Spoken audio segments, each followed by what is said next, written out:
রাসূল ডাকতেছেন, সাহাবীরা রে, আমার এই শহীদদেরকে দাফন করে দাও। শর্ত হলো গোসল দিও না, রক্তমাখা জামা কাপড়গুলো পাল্টাইও না, এই রক্তমাখা জামা সহ দাফন করে দাও। হাসরের ময়দানে আমি নবী এই শহীদগুলো লইয়া আল্লাহর আরশের কিনারে যাইয়া দাঁড়াবো, দেখাবো আমার উম্মতের মতো কেউ নিয়ে আল্লাহকে পাওয়ার জন্য এইভাবে কষ্ট করেছে।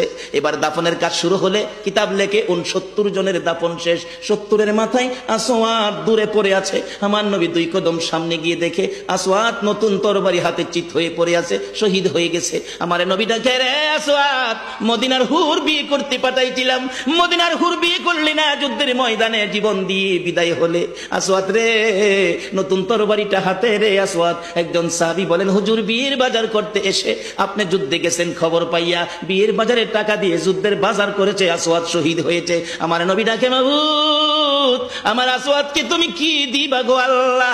মদিনার হুর নিল না, রাসূলের পক্ষ নিয়ে জীবন দিয়ে দুনিয়ার থেকে বিদায় হলো, আমার আসওয়াদকে তুমি কি দিবা গো আল্লাহ? আসওয়াদের লাশটা ধরে ধরে কবরের দিকে নিয়ে আসতেছে। গোসল লাগবে না, কাফন লাগবে না, শুধু দাফন করে দিবে। আমার নবী আসওয়াদের কবরের পাশে দাঁড়াইয়া মুস্কি মুস্কি হাসতেছেন। সাহাবীরা আরজ করেন, ইয়া রাসূলুল্লাহ, এই কবরের পাশে হাসতেছেন কেন, ব্যাপার কি? আমার